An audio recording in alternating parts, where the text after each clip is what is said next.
balance your business and being a casual gamer? And what advice would you give to somebody who's trying to do the same thing? Business comes first. Without the income, there's no roof over my head, there's no food in my belly. Make sure that bank account is happy first and foremost. And then when you feel like, maybe today is a good day to take off. Maybe today I do need some downtime because I'm a person too. I have needs. So just have to really be in touch with yourself.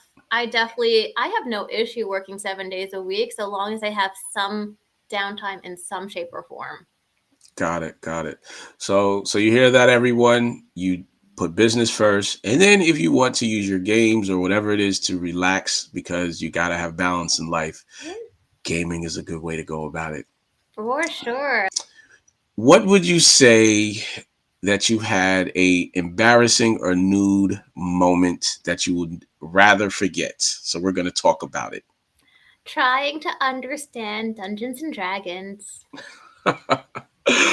Oh man, that In that someone is else's quest, like mid-story, I had no clue what I was getting into. Another sacrificial lamb just needed to be there as a placeholder.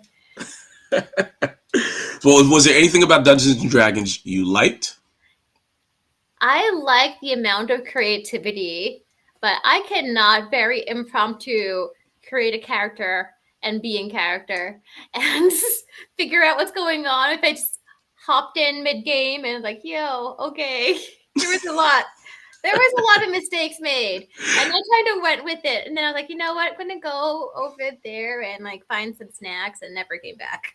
I got you. What do you think the envision for the future of gaming is? Are there any trends or developments in the industry you think that we're getting that you're keeping an eye on or particularly excited about? I've actually saw this trend where it's the VR, but you're actually having a mat around you, and you're kind of Hmm. more fully immersed without, you know, Okay. Okay. things. Like I thought that was really quite a way to do gameplay. Hmm. I also saw out of the UK, it's an RPG fighting, but you're attached a whole bunch of resistance bands. You have to actually do a freaking workout, kill the Mm. monsters, and like that was also a great way for gaming to go to. Like cool new Yeah. technology. I like it. I like it. I like it. It's blending the physical aspect into the gaming world, which Yeah. I Which think that's really cool. I mean, the only reason I can get my cardio done is like I'm watching a horror film on the treadmill. That's the only way. Hmm. Like, so, like gaming, like having motivation to get points. That's a lot of people. A lot more people do it That's true. That is very true. So as we sit here by the virtual fireside, and we without got the marshmallows. glow, and we got the marshmallows going, the whole environment, everybody is by a fireside where marshmallows going, the fire's crackling, and we're chilling. What advice would you give to a gamer who decided to come kind of sit with us and they're aspiring to be a gamer? What advice would you give them in terms of gameplay? And then also, what advice would you give them in terms of life? In terms of life, make sure you have your life first. Make sure like you have your one body, your one health. Like put that first because once you're in a game, that's a separate reality. Hmm. Make sure like you have the two distinct separations.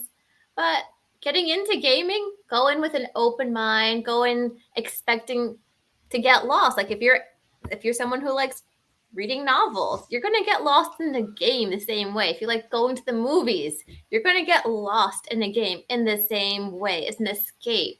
Mm, I And love it. it's a vacation you don't have to pay $2,000 for. I like it. Very, very insightful because, sometimes people have the wrong intention when they think of gaming. They think it's just like it's all To about the win. Like competition. And it's yeah, like, no, yeah, it's not to win. It's like it's to get out of here. To fair escape enough. the mundane. Yes, we have to escape.